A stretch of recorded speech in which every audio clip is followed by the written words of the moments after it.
কয়েক বছর পর যিনি একটা শাড়ি পরে পিএসসি পরীক্ষার ইন্টারভিউ দেওয়ার জন্য এসেছে, সে ধীরে ধীরে ইন্টারভিউ বোর্ডে ঢোকে। ভেতরে 5 জন বোর্ড মেম্বার বসুন বলা হয় তাকে। জিনিয়া চুপচাপ বসে, কিন্তু তার চোখে স্পষ্ট নার্ভাসনেস। হঠাৎ তার চোখ পড়ে একজন বোর্ড মেম্বারের উপর, আর সঙ্গে সঙ্গে সে চমকে ওঠে। মনে হয় যেন ভূত দেখেছে। তার হাত কাঁপতে থাকে, কপালে ঘাম জমে যায়। ঠিক তখনই সেই মানুষটা এক গ্লাস জল এগিয়ে দেয় তার দিকে। নরম গলায় বলে, নার্ভাস হবেন না।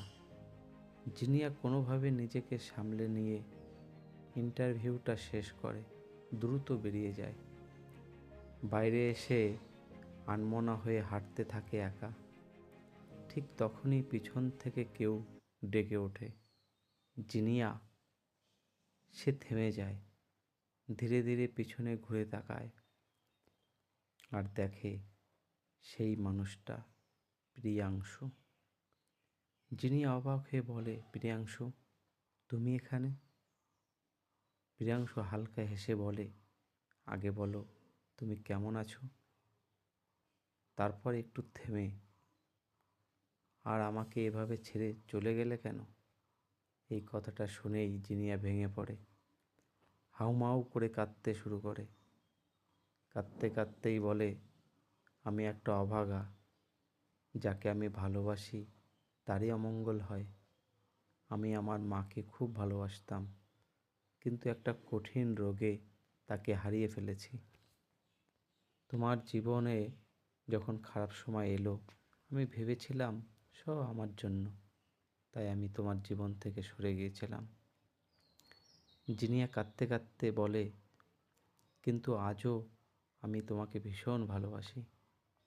ভেবেছিলাম একটা ভালো চাকরি পেলে তোমার কাছে ফিরে আসব, কিন্তু আজও আমি কিছুই করতে পারিনি। একটা প্রাইভেট স্কুলে পড়াই, বাড়িতে বিয়ের জন্য জোর করছিল, তাই বাড়ি ছেড়েছি। বলতে বলতে সে আবার কেঁদে ওঠে। প্রিয়াংশু চুপচাপ তার কাছে এগিয়ে যায়, তাকে জড়িয়ে ধরে, নরম গলায় বলে, সব ঠিক হয়ে যাবে, দেখবে এই চাকরিটা তুমি পেয়ে যাবে। তারপর সে জিনিয়ার চোখের জল মুছে দেয়। কি ভাবছেন প্রিয়াংশু এখানে কিভাবে পৌঁছালো? জানতে চাইলে সাবস্ক্রাইব করে রাখুন চ্যানেলটিকে।